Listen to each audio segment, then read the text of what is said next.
स्वागत है आपका हमारे चैनल स्कैरी नाउ पे। मैं हूं आपका होस्ट राज और आज की कहानी का शीर्षक है आत्मा की सवारी। यह एक दुर्भाग्यपूर्ण घटना है। एक बार फैज़ाबाद ज़िले के गौरा घाट स्टेशन पर दुर्गेश नाम का ऑटो ड्राइवर अपनी ऑटो लेकर खड़ा था। जो भी सवारी आती थी उसे वह बैठाकर उसके घर छोड़ देता था और अच्छा खासा पैसा कमा लेता था। एक दिन की बात है, उस दिन ज़ोर ज़ोर से बारिश हो रही थी और रह रहकर बिजली भी चमक रही थी। रात के समय कुछ साफ साफ दिखाई तो नहीं दे रहा था।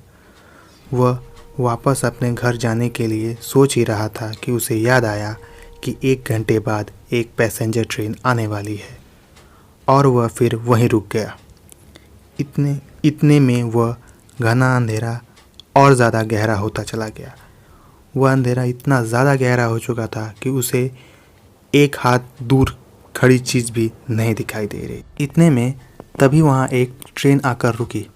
उसमें से एक सुंदर युवती बाहर निकली। उसके कंधे पर एक बैग था, हाथों में सूटकेस था। उसकी उम्र करीब 19 से 20 साल के आसपास रही होगी।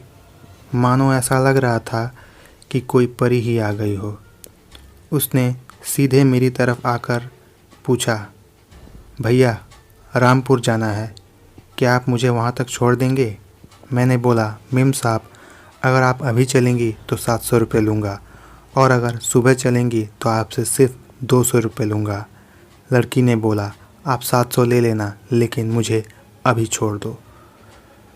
लेकिन मैंने उससे कह दिया कि पहले आप मुझे 700 रुपये निकाल के दे दो, तभी मैं आपके साथ चलूँगा। वो महिला बोली, मेरे पास अभी 700 रुपये तो नहीं है, लेकिन आप 300 रुपये रख लो, बाकी के 400 मैं आपको घर पहुंचकर जल्दी दे दूंगी।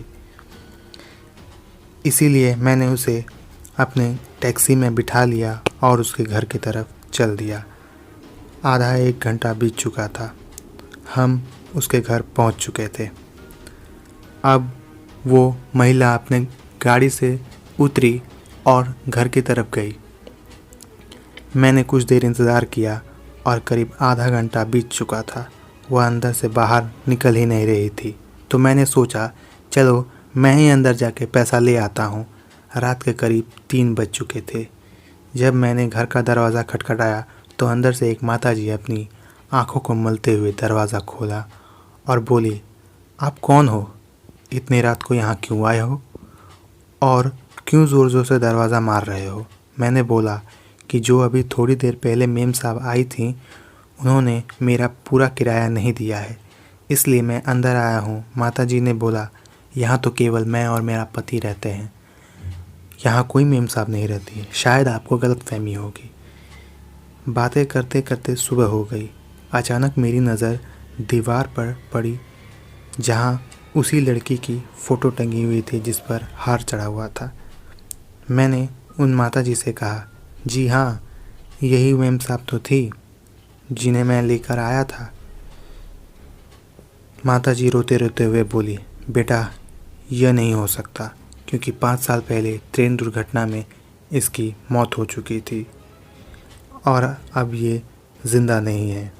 ये सुनते ही मेरे होश उड़ गए और मेरे हाथ पांव ठंडे पड़ गए। मैं जल्द से जल्द अपनी गाड़ी की तरफ भागा और अपनी गाड़ी को ज़ोर से भगाया। कुछ दूर चलने पर मेरी नज़र पीछे वाली सीट पर पड़ी तो वहाँ 400 रुपये पड़े हुए थे। मैंने उन 400 रुपये को उठाया और मंदिर पे चढ़ा दिया और भगवान से दुआ करने लगा कि भगवान मेम साहब की आत्मा को शांति दीजिएगा। तो दोस्तों, कैसी लगी आपको ये स्टोरी हमें कमेंट बॉक्स में लिख कर ज़रूर बताइए। तब तक के लिए मैं आपका होस्ट राज, मिलता हूँ किसी अगली स्टोरी में। जय हिंद, जय भारत।